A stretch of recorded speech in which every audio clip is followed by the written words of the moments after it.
দামতোয়া ঝর্ণা পাহাড়ের কোলে লুকানো এক বিস্ময়। বান্দরবনের আলীকদমে অবস্থিত এই ঝর্ণাটি শুধু সৌন্দর্যের জন্য নয়, দুর্গমতা ও রোমাঞ্চের জন্যও বিখ্যাত। প্রায় 12 কিলোমিটার পাহাড়ি পথ পেরিয়ে পৌঁছাতে হয় এই অনন্য গন্তব্যে। আর এই কারণেই প্রকৃতিপ্রেমী আর অ্যাডভেঞ্চারের খোরাক যারা খুঁজে বেড়ান, তাদের কাছে এটা স্বর্গের মতো এক জায়গা।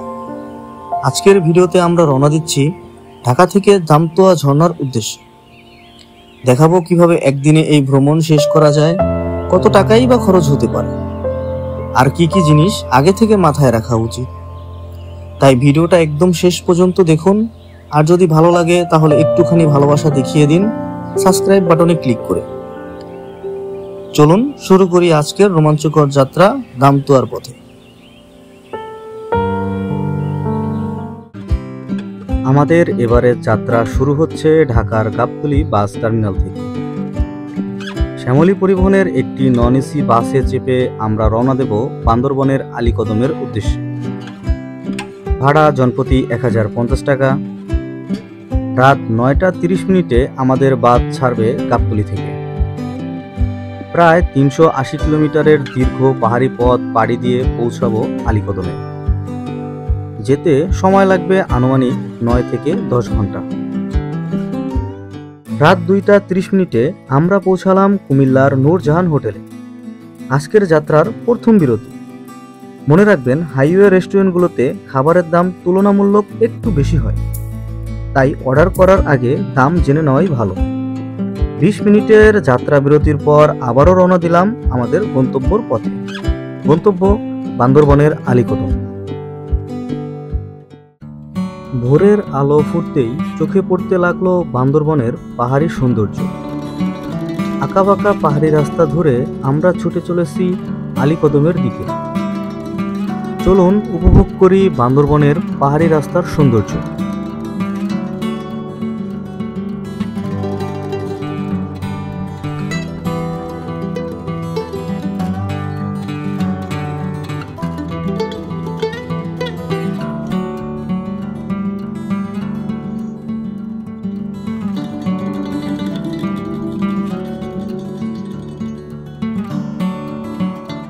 সকাল 7টায় পৌঁছে গেলাম আলীকদম বাজারে। সারা রাত তেমন কিছুই খাওয়া হয়নি, তাই দেরি না করে পানবাজারের জনতা হোটেলে নাস্তা সেরে নিলাম। নাস্তার পর আগে থেকে বুক করা গাইডের সহায়তায় পানবাজার থেকে ভাড়া করলাম 2টি মোটর বাইক, যা আমাদের নিয়ে যাবে 17 কিলোমিটার। এখান থেকে শুরু হবে দামতোয়া ঝর্ণার মূল ট্রেকিং। একটি মোটর বাইকে 2 জন বসতে পারে, আর আসা যাওয়া মিলিয়ে সারাদিনের জন্য ভাড়া 1000 টাকা। আরেকটি বিষয় আগে থেকে জেনে রাখা ভালো যে পথে 2টি আর্মি চেকপোস্ট পড়বে, যেখানে এনআইডি কার্ডের ফটোকপি জমা দিতে হবে, তাই আগে থেকেই এনআইডি কার্ডের ফটোকপি সঙ্গে রাখবেন। তো চলুন উপভোগ করি বান্দরবনের আঁকাবাঁকা পাহাড়ি পথের সৌন্দর্য।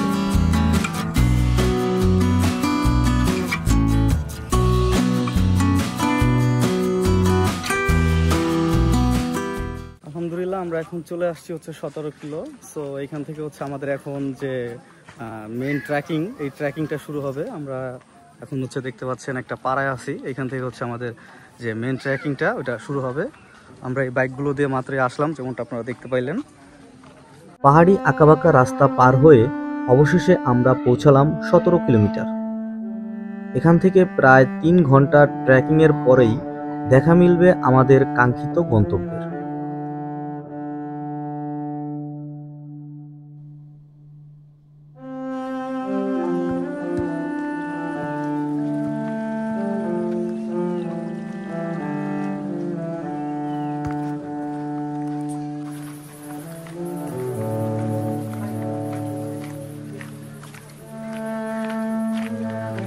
আমরা এখন একটা পাড়ার মধ্য দিয়ে যাচ্ছি।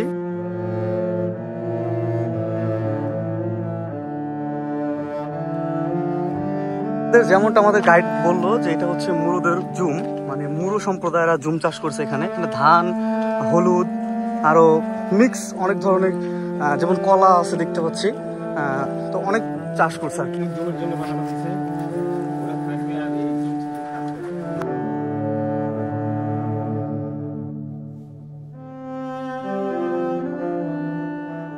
আমরা মূলত যে সময়টাতে দামতোয়া ঝর্ণা ট্রেকিং করতে আসছি, এই সময়টাতে আপনার আসলে একজন গাইড নিয়ে আসাটা বাধ্যতামূলক। তো আপনারা যেমনটা দেখতে পাচ্ছেন আমাদের সাথেও একজন গাইড আছে। ভাইজান, আপনার নাম কি ভাইজান? সেলিমউদ্দিন। ভাইয়ের নাম হচ্ছে সেলিমউদ্দিন। তো ভাইজান, আজকে আমাদের কোন কোন স্পট ঘোরাবেন? আজকে তো ভাই দামতো নিয়ে যেতেছি ইনশাল্লাহ। দামতো থেকে যদি তাড়াতাড়ি ফিরতে পারি। তো দামতলি আজকে ঘুরতে আমাদের কেমন টাইম লাগবে? ইতিমধ্যে তো 10টা বেজে গেছে, আমাদের প্রায় 6 থেকে 7 ঘন্টা লাগবে। সেক্ষেত্রে তো প্রায় দিন আজকে শেষ হয়ে যাবে, সময় হয়তো পাবো না। যদি পাই সেক্ষেত্রে, যদি পাই তাহলে তো আরেকটা স্পটে নিয়ে যাব, আলীর গুহায় চলে যাব আপনাদেরকে নিয়ে ইনশাল্লাহ। তো সবাই আমাদের সাথে থাকুন, দেখতে থাকুন আমাদের। রাস্তাটা খুব দুর্গম নয়, তবে শারীরিকভাবে কষ্টকর। ছোট বড় অনেক পাহাড় টপকাতে হবে, সঙ্গী হবে শীতল ঝিরিপথের ধারা, চারপাশে সবুজ অরণ্য, পাখির ডাক আর বন্য প্রাণীদের সুর। মাঝে মাঝে চোখে পড়বে পাহাড়বাসীদের জুম চাষের দৃশ্য। পাহাড়ি জনপদ, যেখানে মানুষ মূলত জুম চাষ আর জঙ্গল থেকে কাঠ সংগ্রহ করে জীবিকা নির্বাহ করে। আমরা একটা পাড়াতে প্রবেশ করতেছি। এটা হচ্ছে পাড়ার প্রবেশ মুখ। পাড়ার ভিতরে চলে আসছি। পাড়ার ভিতরে দেখতে পাচ্ছেন ছোট ছোট তেঁতুল গাছ, কত সুন্দর পাড়া। ভাই, এটা কাদের পাড়া ভাই? হ্যাঁ, এটা হচ্ছে মুরুঙ্গের পাড়া। তো যেমনটা দেখতে পাচ্ছেন, মুরুঙ্গের পাড়ায় আমরা এখন।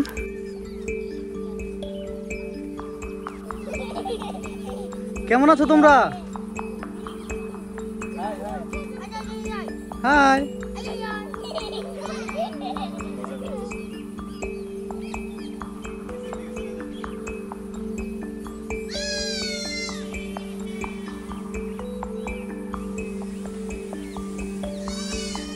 আমরা এখানে ড্রোন রইলাম, তো এখানে বাচ্চারা দেখতেছিল। Bye bye bye bye by.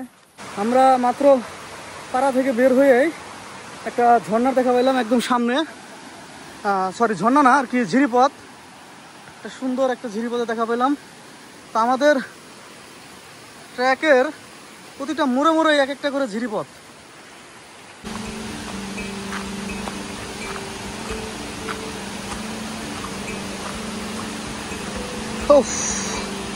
অবশেষে আবার আরেকটা ঝিরির সাথে দেখা।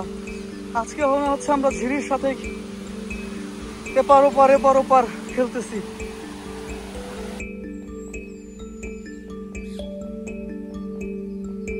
তো আলহামদুলিল্লাহ 3 ঘন্টা সেই অক্লান্ত ট্র্যাকের পরে কিন্তু আমরা অবশেষে দামতোয়া ঝর্ণার সামনে চলে আসছি। এই যে সেই দামতোয়া ঝর্ণা। হাঁটতে হাঁটতে হঠাৎ কানে ভেসে এলো পানির শব্দ। বুঝে গেলাম আমরা খুব কাছাকাছি চলে এসেছি। 3 দিকে ঘেরা পাথরের দেওয়াল থেকে সাদা ফেনিল জলরাশি ধেয়ে নেমে আসছে। মনে হচ্ছে যেন আমরা পথ হারিয়ে পৌঁছে গেছি সবুজ অরণ্য আর সাদা জলের কোনো এক স্বর্গে।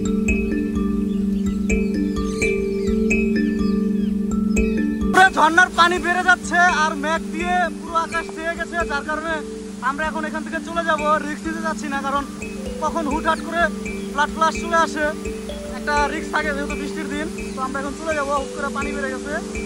আমাদের সাথে যে আমাদের গাইড ভাই আছে, গাইড ভাই আজকে আমাদের অনেক হেল্প করছে। সম্পূর্ণ এইটুকু আসার মূল অবদান ভাই ছাড়া আজকে সম্ভব হইতো না। এই জন্য ভাইকে অসংখ্য ধন্যবাদ ভাই। আমাদের আজকের ভিডিওটি ছিল এ পর্যন্তই।